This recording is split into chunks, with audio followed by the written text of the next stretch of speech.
Hola a todos y bienvenidos a este nuevo vídeo. En el vídeo os voy a explicar cómo escoger una batería de condensadores a partir de la matriz RFD. Pero antes que nada, acordaos de darle a like y suscribiros al canal, que me es de gran ayuda, y visitar mi blog, que lo tenéis también en la parte de descripción, forniers.es.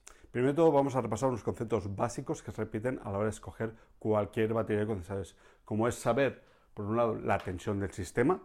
Aunque sea muy obvio, a veces se cometen errores en ese sentido y es importante pues obtener esa información, saber si nuestra red es de 400 voltios, 230, 480, 525, la tensión que sea, preguntarlo. Puede ser una estación que debes de utilizar una batería de condensadores en baja, pero también puede ser en alta tensión. Por lo tanto, es importante a la hora de saber esa información. Otra información, aunque sea muy obvia, saber también la frecuencia del sistema. Si es una red de 50 Hz o es una red de 60 Hz, ¿vale? Porque eso también va a condicionar a la hora de escoger la batería de condensadores. El tercer factor es la potencia total de la batería de condensadores. Eso normalmente lo podemos obtener a partir de una estimación, a partir de las lecturas de diferentes facturas eléctricas, pero también lo podemos obtener a partir de unas mediciones, que es el método que os aconsejo, a partir de mediciones hechas con condensador de redes eléctrico y viendo el comportamiento que tiene realmente la instalación. Y a partir de esas mediciones pasamos al cuarto factor, que sea el determinar el escalonado, cuántos escalones o cuántos pasos estará compuesta la batería de condensadores, que si queréis saber cómo hacerlo a partir de unas mediciones, os dejo aquí arriba un enlace donde os explico con un método de... Bueno, miradlo y dejad un comentario si lo veis, ¿de acuerdo? Bien, entramos ya en la propia matriz de selección de la batería de condensadores, que juega con tres factores. El primero es el de riesgo de resonancia paralelo. ¿Qué es la resonancia paralelo? El cual también tengo un vídeo aquí y también os dejaré en la parte de descripciones donde lo explico. Básicamente es cuando tenemos una red con muchas cargas no lineales, muchos armónicos, una red polucionada, puede existir un riesgo de resonancia entre la batería de condensadores, los armónicos que producen las cargas y la propia impedancia del sistema. Y eso puede comportar, por un lado, reducir la propia vida útil de los condensadores y, por otro lado, distorsionar toda la calidad de red de toda la instalación y dar otros problemas subyacentes en toda la instalación. Por lo tanto, es un parámetro cada vez más frecuente que se produzca con la introducción de esas cargas no lineales. Por lo tanto, se ha de prever este concepto. El segundo es la fluctuación de las cargas. ¿Con qué rapidez van a fluctuar las cargas? No es lo mismo compensar una instalación que es más o menos estable a lo largo del tiempo que un sistema que tenemos, por ejemplo, grúas, prensas, máquinas de soldar que tienen puntas de consumo de energía reactiva muy elevados en un periodo de tiempo muy corto, con lo cual un sistema de compensación que sea muy lento va a ser incapaz de compensar esas puntas de consumo y, por tanto, debemos de adecuarnos a esas fluctuaciones rápidas de consumo de energía reactiva. Y el tercer factor es el desequilibrio de potencias. Eso, más que a la hora de escoger los diferentes contactores o los elementos de maniobra, va a influir sobre todo en la parte de gestión de los diferentes escalones, que eso lo realiza el regulador de factor de potencia, que podemos decir que es como el cerebro que gestiona las diferentes maniobras de las diferentes etapas o escalones. Por tanto, en un sistema que está, digamos, bastante bien equilibrado, podemos utilizar un método, pero en cambio en un sistema que puede estar desequilibrado en potencias, debemos escoger otro tipo de regulador. ¿De acuerdo? Bien, pasamos ya a la propia matriz RFD, ¿vale? Que aquí ya os he escrito, R de resonancia, F de fluctuación de cargas y D de desequilibrio. Entonces, en el eje vertical tenemos el riesgo de resonancia de menos a más.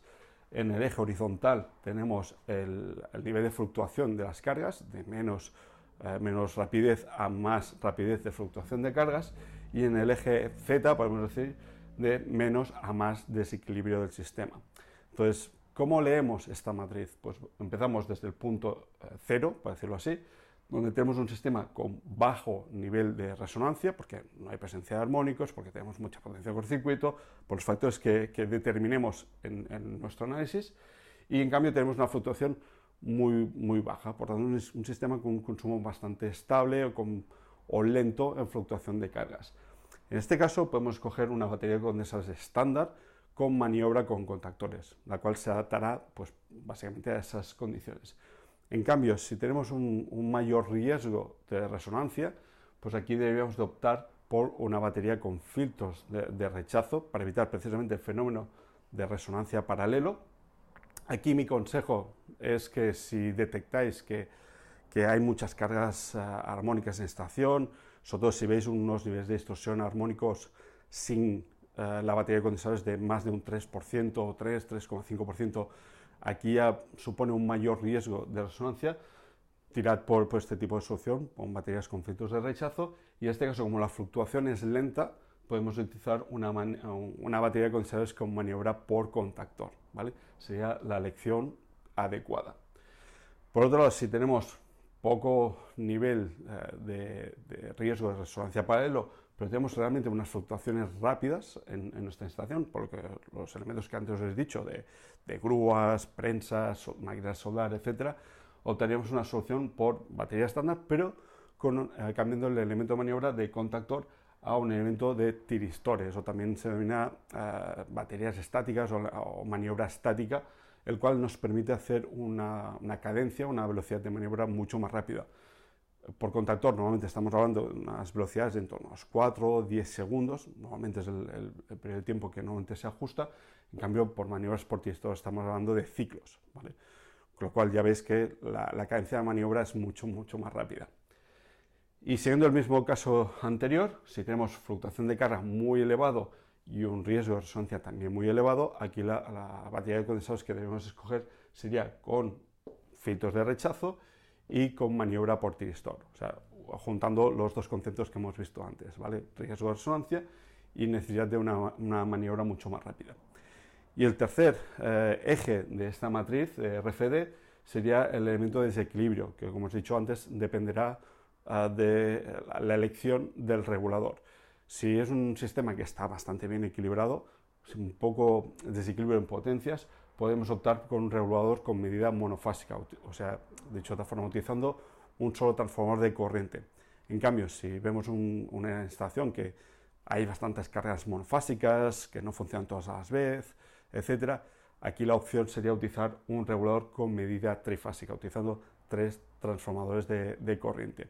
De esa forma podríamos obtener una medida mucho más precisa y evitar el riesgo de que si en momentos determinados con la medida de un solo transformador estamos cogiendo la línea, por ejemplo, si estamos cogiendo la línea más descargada, estaríamos produciendo probablemente una subcompensación de nuestro sistema, por lo tanto podemos estar por debajo del límite de penalización y entrar en esta zona de que nos puede aplicar un recargo, o por contra, si estamos poniendo la línea más cargada, podemos estar sobrecompensando. Por ejemplo, aquí en España ya se están introduciendo las penalizaciones por consumo de energía reactiva y capacitiva, y por tanto podría ser o suponer un riesgo de penalización no por consumo de energía reactiva inductiva, sino por consumo de energía reactiva capacitiva. ¿De acuerdo? Bien, eso es todo. Esta es la matriz. Espero que os haya quedado un poco más claro los conceptos básicos de esta matriz RFD. Y ya sabéis, si tenéis cualquier duda, cualquier comentario, podéis dejar en el apartado de comentarios de este vídeo y en el apartado de contactos de blogfornes.es. Hasta luego.